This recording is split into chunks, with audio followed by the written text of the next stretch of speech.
fasst die Hand an. Und jetzt sag: Talk to me.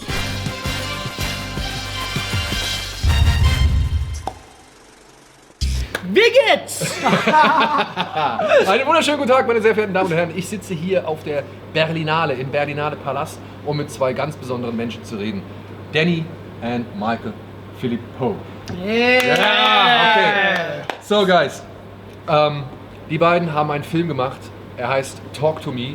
Und ich kenne die beiden schon seit 2016. Wir waren zusammen in Amerika, um ein Event für Insidious 3 zu absolvieren. Und da habe ich die beiden kennengelernt und jetzt sitzen wir hier, damit ich mit den beiden über ihren ersten Film reden kann. I was talking about that we met in, I guess, 2016 for Insidious 3 was the first time. I remember exactly, I had this small Canon Legria camera and one of you guys came up, so what is this? Is this your makeup case? Looks like one of those things. I put my pale makeup on today.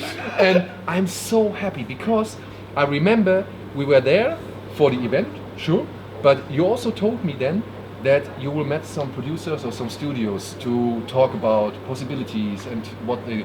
Is Talk to Me something you already discussed there then at that time? Oh no! We were talking with just some production companies there. Talk to Me came a couple of years later. Okay. Yeah. But is something from that time still in, I don't know, I would say development, or is this some ideas which you talked in the past already now ready to get done? Yeah, well, like we've been working on scripts in the background of YouTube for so long, and I guess when we went, like, it was 2018, we were like, okay, let's seriously put YouTube to the side and focus solely on film and get a movie done. And the Talk to Me was the one that picked up momentum fastest.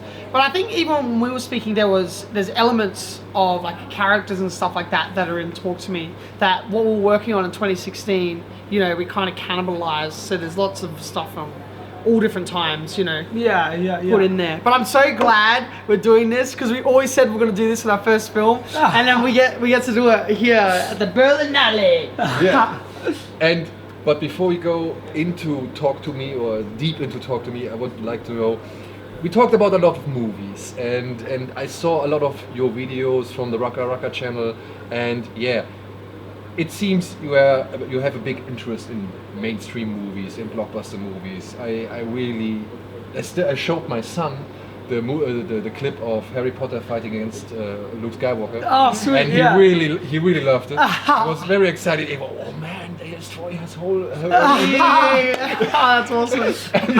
He was very excited. And back from then, but now I want to know, what was your first horror movie that you can remember? It was Alien 3 was the first thing I watched when I was like 7, and it scared the shit out of me. And then the first time we watched in cinema was Freddy vs. Jason. Freddy vs. Jason? The first horror film, right?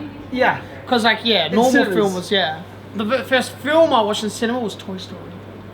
No, A Bug's Life. No, it wasn't. It was Stuart Little. Stuart Little. One of those Disney kids. Small creatures, I don't know. But with like the stuff that we like watching isn't actually the mainstream big blockbuster stuff. Like the stuff we actually, it's very different to the YouTube stuff. The stuff we watch, we like you know, Dutch dramas and things like that. They're the films that we like, and they're the films that we respect like a lot. So it was kind of, with this, we wanted it to be like mainstream and work mainstream, but also have the emotional core of like a nice independent drama film, you know. So that's what we're trying to do, get the best of both worlds. But you still like horror movies? Oh, I'm obsessed. Love it so much. It's such a fun genre, and it's so exciting to sit down and watch a horror film with an audience. It's like the biggest thrill ever. I love it. Although watching it is terrifying. When you're watching people watching a film, you don't know how they're going to react. That's scarier than anyone watching the film. You know, how scared they are, we're twice as scared watching their reactions. Yeah, it's very tense watching it. Especially with a crowd like the Berlinale, where I'm like, I feel like the standards are so high, and it was like, overwhelming and like stressful watching it with them. But it was great. But I was yesterday on the premiere of Talk to Me, and I can say people reacted. Oh, They awesome. react a lot of times, and I also reacted. Yeah, because there were some scenes I really said, "Whoa, this is harsh. This is," and I really, I shaked or not shake, but I got this, you know, when you. Yeah. It's tense. Oh, that's awesome. Yeah. So, and what is for you, up to date or till now, the most scariest movie you know? Oh gosh, the scariest film we've ever seen. You know, for me, it's like moments Yeah. in films. Like, and this isn't a horror film. You know Zodiac? Yes. There's a scene where he's downstairs and he's like, I'm alone in this house. He's like, yeah, you're alone. And he hears footsteps above him. And he's like, there's someone upstairs. He's no, it's just us. Like, and there's someone walking around upstairs.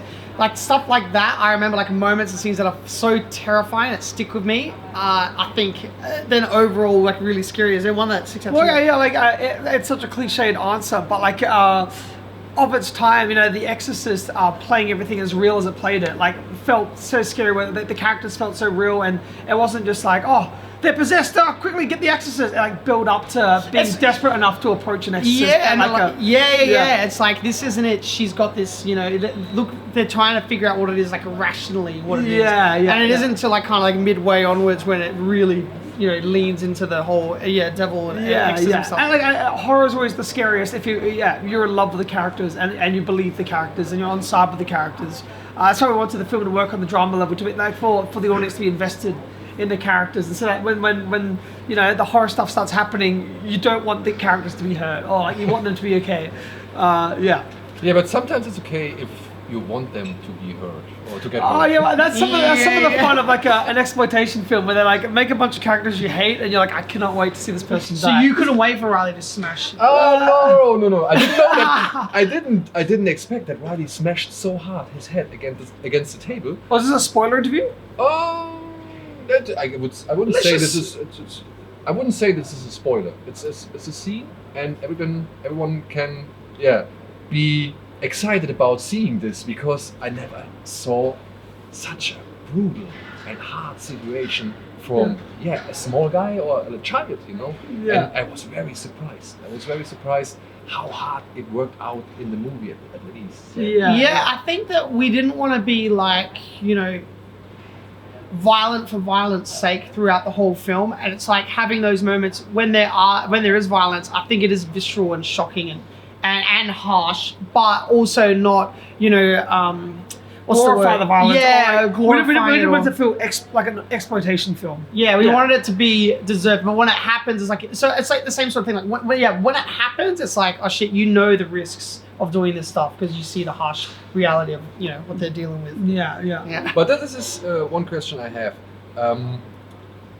You have seen a lot of horror movies. Yeah, I already realized. Yeah. And what are the typical mistakes some horror movies make, and which you definitely want to avoid? Yeah, the big thing for us is to not go through the whole research phase of the film of like, oh, we're going to look into the history of this thing and them in the library or them going on Google. Hey, look, in the 1800s there was this, you know. I feel like it takes the mystery out of it. Like that was a big note that we had when we were initially going to do this film with a big studio. Their notes for that, like, oh, we need to know where the hand came from. We need to know this, we need to know that.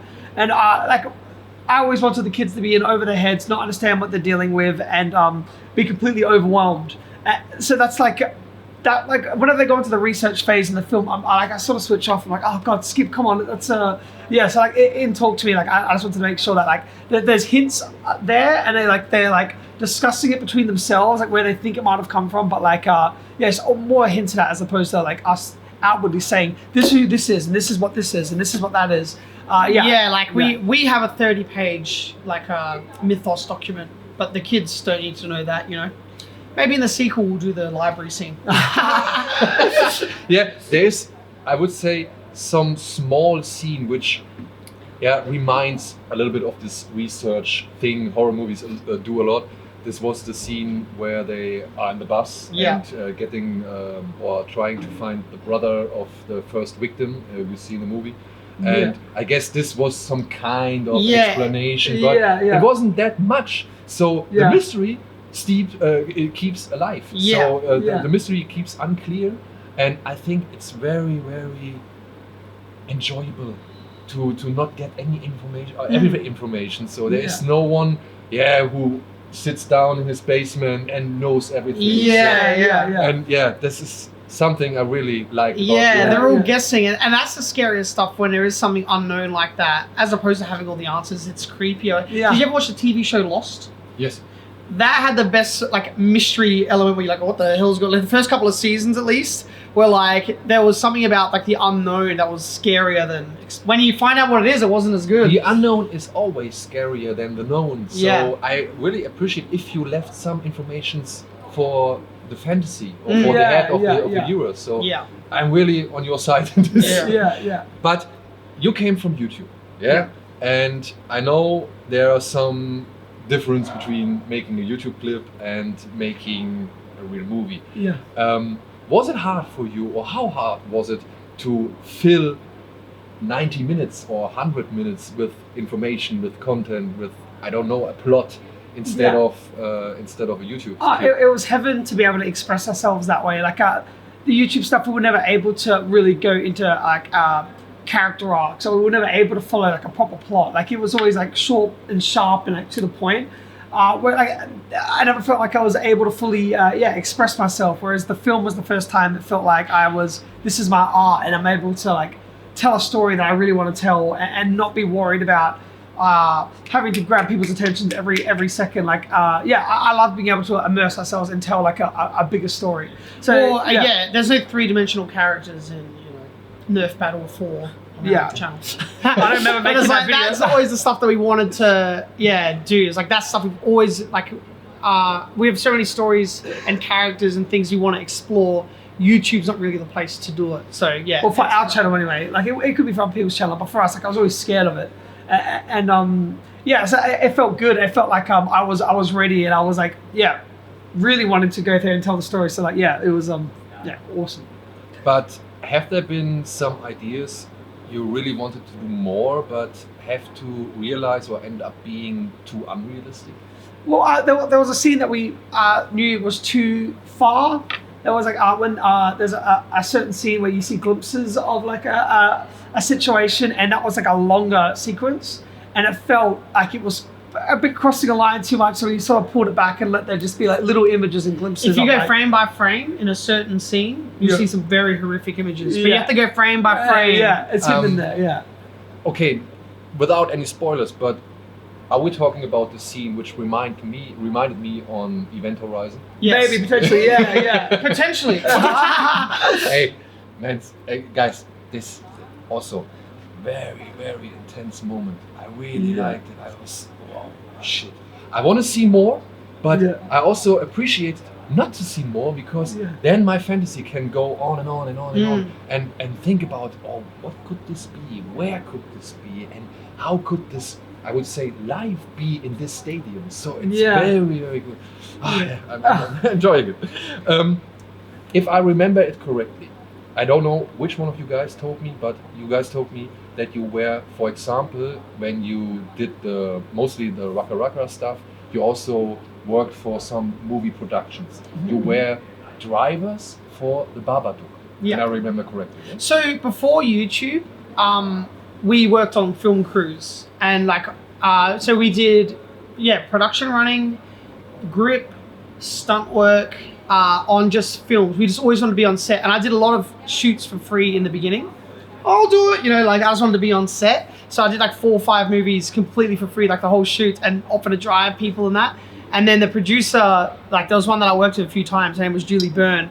She's like, you can't keep doing these jobs just for free. I was like, oh no, I love it. I just wanted to be on set. And she's like, next film, I'll get you paid job, no matter what it is. And it was the Babadook. I was 19, like still learning to drive, and I was on this awesome fucking movie. I was so lucky. I was when I was on set, it was in the lighting department, lighting assistant. It was awesome though, working with all those different departments, because you know the struggles of them and like how hard it can be. Like the grips, man, they have a fucking tough job. They're lugging stuff around. I remember the shoot I did was like 50-degree heat, like I'm just carrying this shit up the hills, there's flies buzzing, you're like, you had to do it for like 16-hour days, And it was really helpful of like finding the crew members that we wanted to bring onto the production. like finding people that were passionate, Yeah, even if it's a 'cause- caterer or a grip. It's Yeah. like, yeah. You see people, we saw people that we worked with back then, like just pre-YouTube, that, they're here because they love making movies and they're passionate about it. From every single department, they're who we remembered, to the caterers unit and stuff, that we're like, we want them on when we do the film and make an awesome team. So, yeah. But if I could understand it correctly, then the producer of the Babadook is now also the producer of your movie. Yeah, so- Was it a connection you built then, or It was came later by? So we did meet then, but it wasn't until we did a workshop with Google about doing longer form YouTube content.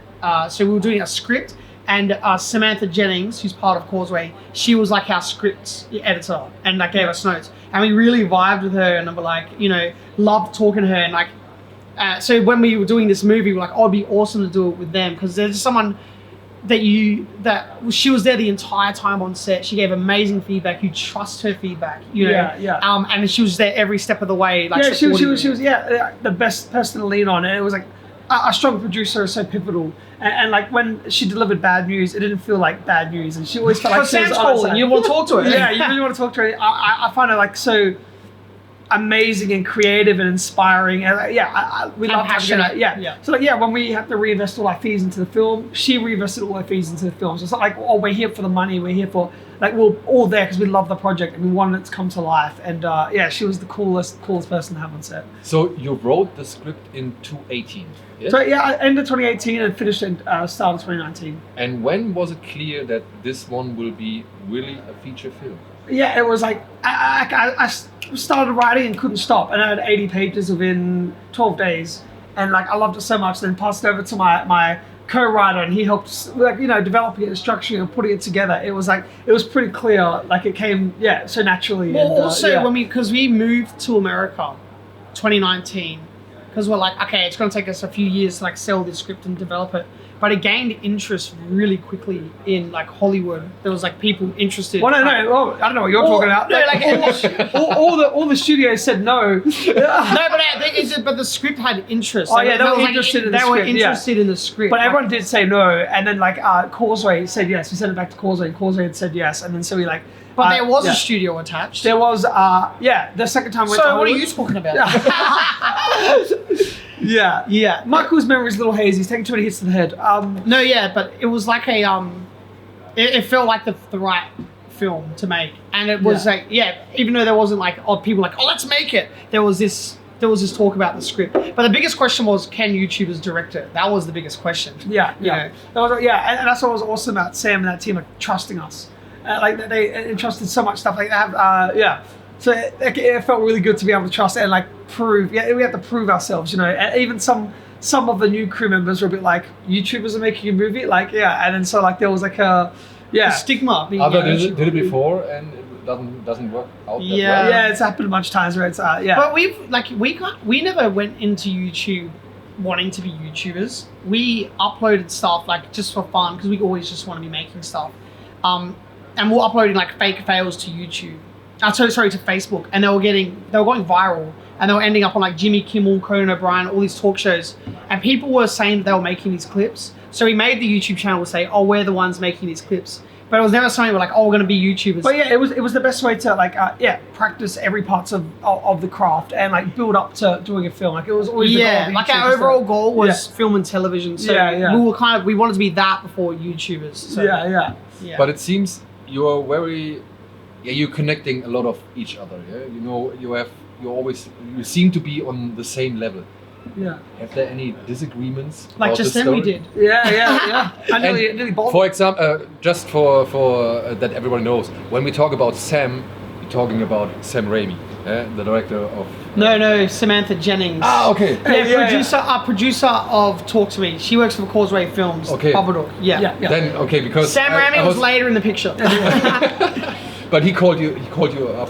Well, Sam Raimi wanted to have dinner. We had dinner with Sam, and he really loved the film. So we just connected with him and started talking about projects and ideas, and it was just a cool little dinner that we had. And then, I guess that this will be out after that, but we're gonna meet him again, hang out at South by Southwest. Yeah. Because they're doing the premiere for Evil Dead there. Yeah. yeah, it's cool speaking with him and like picking his brain about things that we've always wondered with his stuff, you know. No, you have jumped past his question though. Okay, No. let's backpedal. No, let's backpedal. Disagreements. Yeah, as far as I understand, you wrote the most stuff of the script, huh? Oh, me and my co-writer Bill Hinson, we worked on it together. Yeah. And then on set we've got different tasks. Like I'm the main voice, and then Mike will be looking after like different elements, like the background elements or characters that I wouldn't quite be focusing on. Like he helped look at the stuff that I wouldn't be noticing. So like we work that way together. We have the same like overall vision, but making sure we're not both saying to the lead actor or whatever, like Danny says something, walk off, then I'll come and go, try it like this, and then she's like, oh, but Danny just said, you know, so like that. So Danny was the main voice, and then I'd look on the actions outside of the main, like, because there's some scenes with lots of characters, keeping eyes on all that, and then if I have suggestions for the main action, tell Danny, and then he can do it. And the disagreements we had is more in the edit, very small scenes. We'd argument over overall vision the same, but we have big arguments over how loud a sound effect is. How many frames to cut out of a shot. Editing and what's the right edit, things like that. That's the stuff we argue about. You know? But same overall vision. But then, so you talked to the actors. Yeah. And then I have to ask, before I can ask some other questions. Yeah. How did you get all these performances out of these actors? They were very young. They not very familiar to everybody. And I was really impressed about Riley, about me, and Haley, and everyone. They were so strong performances, and I never saw these actors before. And I was really shocked how good they are. Especially your main character, me. It was all like that casting process is so pivotal, and finding someone, like, we knew straight away as soon as we found each of those actors that they were all right for those roles that they were auditioning for. It was like the casting process was so pivotal, and then like workshopping the character with them and finding their authentic voice, and incorporating that into the story. Having a character, having an actor, and then like changing it a little bit to like fit around them and be naturalistic. Well, I think that we're so used to growing up forcing friends and family members to be in videos and kind of pulling performances out of them, and finding any little bit that works. Having people that are passionate and talented, like artists, that's what they want to do. Working when you have that are people that are good at it in front of you, it makes it so much easier, and they give so much life to the screen, to your story, and bring this whole other element to it. That's just like amazing to see in front of you. And also, the rehearsal period is so pivotal as well, because on set it's so quick that you have to do it, and so like rehearsal was very pivotal, and then but like Sophie, who played Mia, was so committed, and she went all these extra miles where like getting her to stay up all night before certain scenes so she could be in a bit of a weird headspace, and she was down and committed that she would do that, and like she was just like so into it every step of the way, and she blew us all away. And you gave her a hard time. She was a very she went through some really tough through the scenes. ringer. And she was so committed. There was like a scene where like she's like angry with herself, and she's like hurting herself, and she started like attacking herself for real. We're like, whoa! It was really like, she was so into the character. This was one surprisingly jump scare when she hit herself. It was wow, this was hard. It was, But that's just a testament to her as an actor. Like she completely was in that headspace of the character. It was But then I have to ask. We have this Riley character. He's the youngest kid amongst all the kids you have in your story. And he got some very, very intense scenes, especially the one in the bathroom. I don't want to give anything away, but I was very surprised how he did it and what he was doing and what he should do. Have there been some complications with the parents or something like that? No, like it was like always making sure that they knew what the script was and they were comfortable with the script, and that like they're well aware of it going into it, and it was just like he was such a phenomenal performer, committed, and he had long there's long prosthetics and things like that, and he was always game. And like also, I think it was also like the environment on set was we always kept it light and fun. Wait, we should get a quick cameo. Sophie, cameo, quickly run, get in, Alex. And Alex, get in here, run.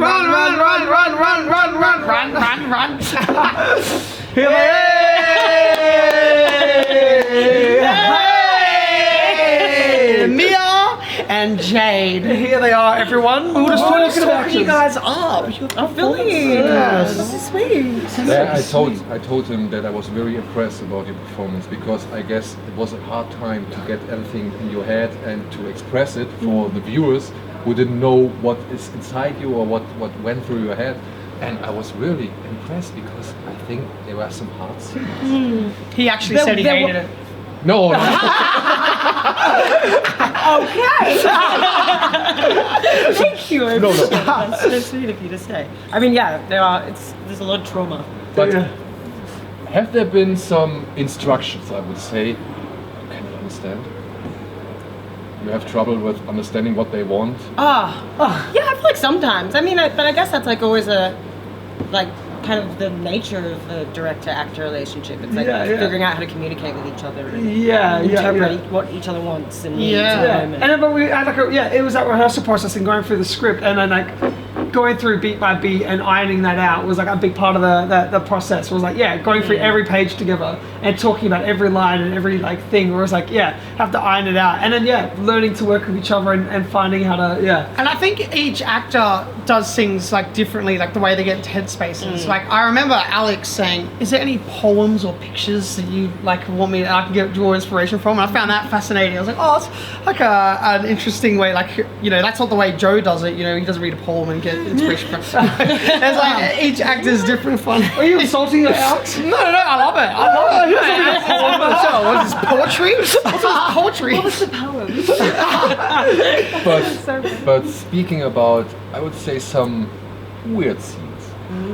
Did you really suck on his feet? Don't give it away, Shelby. No. I didn't. I thought I was going to have to, and I was like fully like. She was so prepared to do down. it. She's like, how? And then like Otis, the actor of Daniel, he's like, how are we doing this foot scene? And I was like, oh yeah. And then she's like, I thought I was just sucking his foot. And then he's like, we should get like a prosthetic foot. No, well, I think we're always going to get a prosthetic. I was just surprised that Sophie was like, she didn't suck his foot. She was sucking Danny's foot. Yeah. No, it was a prosthetic foot. Prosthetic foot. Yeah. Also, I had these contacts in, so I was like completely blind. And I think that helped. Because I couldn't see anyone, so I didn't feel embarrassed because I was like, I can't see. Yeah, but now suck on his foot, please. and the other scene, I could not believe. This is so full of spoilers, this interview. Yeah, but Is it? yeah, no. Spoiler warning. It's not a spoiler. It's something you can be happy about and, and enjoy it to see it on the screen. The other scene. Does he really French kiss the dog? Okay. Another spoiler, everyone. No. You can see in the credits, no dogs were kissed in the film. It was a puppet. It was a puppet. A puppet, and then we shot plates of the real dog, and we integrated it all together. Well, that's the thing is, it's like doing it practically in a way, but not with the real dog, and like not with a real foot, but having as many practical elements as possible to make it come across as genuinely as possible and not feel fake. So I'm glad it looked real. He did not kiss a real dog. It looked damn real. And it was like phenomenal to Kojo that did the VFX. That it's so awesome. And it was fun that in the rehearsal process for everyone to do each other's possessions. So everyone did Otis's possession. Everyone acted out that scene because it was the most embarrassing possession. Yeah, like everyone went through and made it more comfortable. It was like a big scene. Yeah, see, Otis had a tough. He played Daniel. Yeah, he had a tough job in a different way than Yeah. I would say he had the toughest job. The movie, because he gets tortured or he gets pain a lot of, and he was made fun of, and then he has to kiss the dog, and I would say, I didn't know what to say if you told me, hey, you have the part, but you have to kiss the dog. Well, all fake, don't worry. Cool. And so you created prosthetics and animatronics also for the kangaroo and then for the dog. Puppet. It was a puppet. It was like 10 people. Oh yeah, you can go on.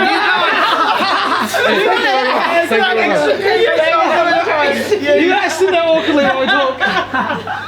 Thanks for popping in, guys. That was puppet. Like there was like 10 people puppeting the kangaroo. I did his ears. I was like, yeah. And then we painted. So when you see the kangaroo's ears, no, that was Michael. Yeah, that was doing the ears, everyone. So I should have got a credit for that. I want my kangaroo ear credit. So you were able to apply techniques or approaches you learned from shooting YouTube? YouTube, yeah. Like obsessed with makeup and doing things practically and finding ways to do it all, There was no VFX or hiding. It was all like, on set and building stuff in a way that like, oh, has this ever been done before? And just trying to do things new and And we've noticed from watching all these different movies, right, that practical always has a longer life than visual effects. Like The Thing. Yeah. That looks so good even now. It literally is more fresh and feels more current than like VFX films like that do that kind of same thing from 5 years ago. It has a longer life, shelf life, and it's funner to film. So it's like we've always wanted to do things as practically as possible, and using VFX just enhance that. Yeah. And talking about yes. about I would say elements of the movie. Was the hand from the beginning in the script? No, it was something that we found in the second draft, and it was just like, embodied the whole theme of the entire film, which is about connections and forced connections and real connections, and like our hands are a big motif throughout the film. It was something that we found very early on, though. Yeah, it is literally a physical representation of the thing. A physical representation of just a vice, like wherever it can represent, it can drugs, or it can represent alcohol, it can represent sex, and like people falling victim to their vices and leaning on these things as a crutch. We just wanted our horror item to like represent all of that. So no, I love this thing. I hold it when I'm lonely. I'm feeling lonely. I love the whole mystery about the thing, and that you didn't come up with every aspect of it. So I hope this movie will make enough money to see another movie, which answer a few more questions. More questions, or explore the world or the way of the hand.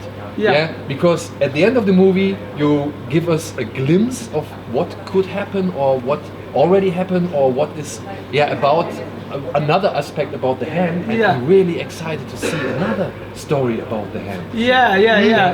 We've got like a really big mythology document. We know all this stuff. It'll be fun to explore it again. If we ever got to do a sequel, it would be definitely. Well, I'm glad you look at it because the hand has hints as well. The actual writing on the hand. There's words on here that'll give you some And I realized some words, and I will try to find some German words on it also. But I guess we are running out of time, so I have two more questions. I guess. You have a big star in the movie. You have Miranda Otto. Yes. And I was wondering, how did she come, or how did she get to the project? And then, also producing the project. She's an executive producer. I like having her allowed us to get those more unknowns. Like having a name was like a thing for like investors and stuff. Like, we've got a name that we can like be more comfortable having younger and new upcoming cast. So like Miranda being on board helped that, and it was amazing for her to do that and like lend her name and lend her presence. She was the big veteran actor on set. She was the mum figure. Like she was like, and she was good. She was incredible. Like we love it. Well, we were very surprised she said yes. Yeah, we said we had no idea she was going to say yes. So like Miranda said yes. I was like, what? We're like, what? And then we kind of felt intimidated directing her. Yeah. We're like, who are we to direct you? You're fucking Miranda Otto. But until we'd actually started working, and she's super collaborative. She's super awesome. Very warm and like open to like a really cool auntie vibe. Like you talked to her. It's like, oh, awesome, and she was wanting to see our point of view on things and like bring that and really take on board that. So she jumped right in the mix.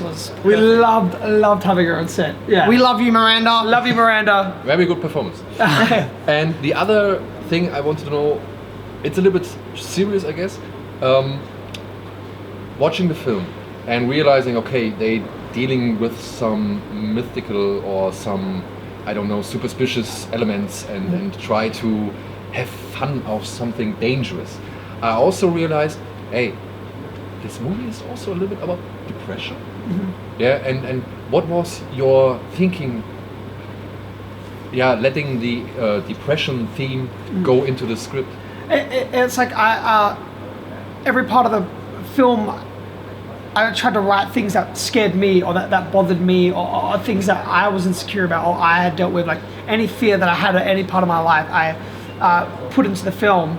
So like our mum suffers from depression and her mother passed away from suicide, and like it was just like always this thing that's gnawing in the back of your head where you feel like you're gonna follow into certain footsteps and stuff like that. It's always just been like a really big fear, and it's a part of us and a part of our brains and a part of our upbringing.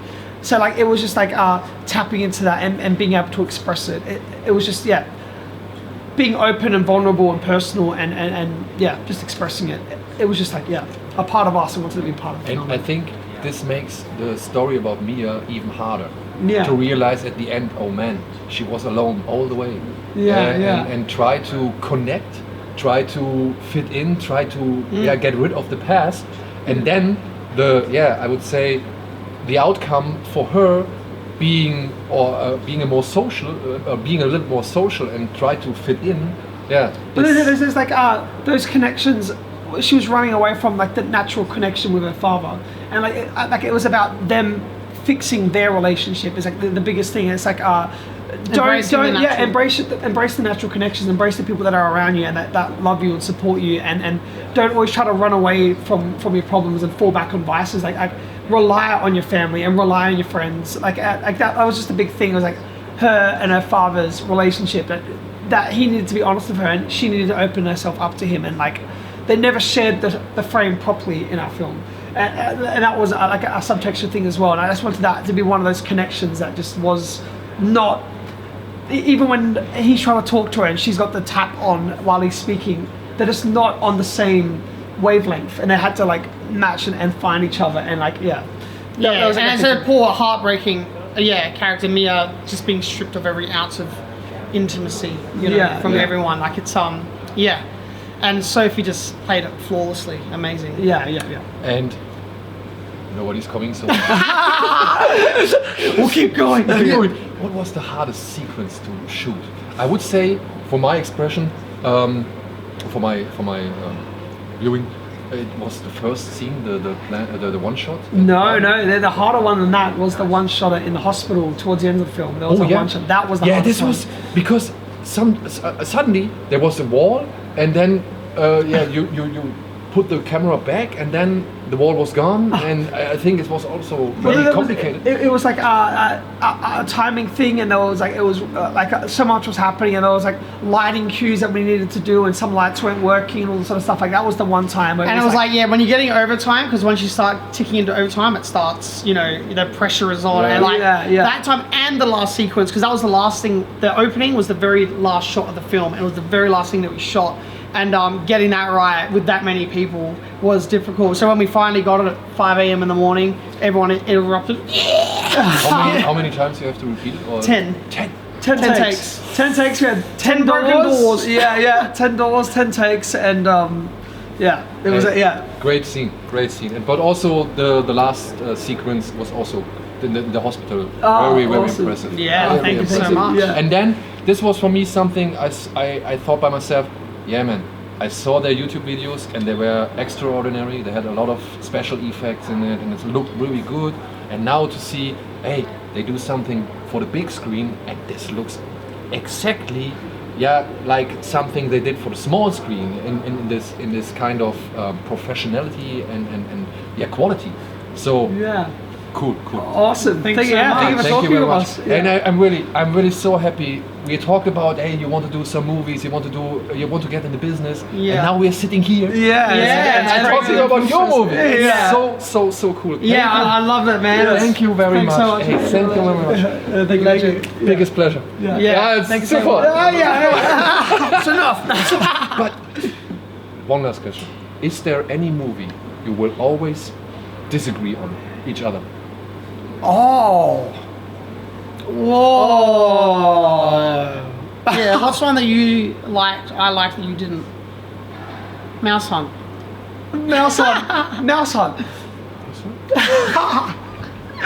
Danny hates it, I love it. I did not hate it. That is not true at all. Okay. Look up Mouse Hunt. It's a good film. It's like a big, over-the-top slapstick comedy. I love it.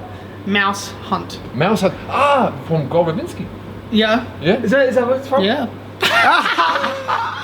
So you don't like it, you like it? I don't know what he's talking about. I think he just tried to give you an answer. No, I think I give it more props. Maybe I put it on this high regard that maybe Danny doesn't. I don't know, maybe. I love that film. I don't know what he's talking about. There's back to that disagreement thing you were talking about earlier. Yeah. So I will shake hand for the last time. I have to say, talk to me. Oh yeah. You look very different now.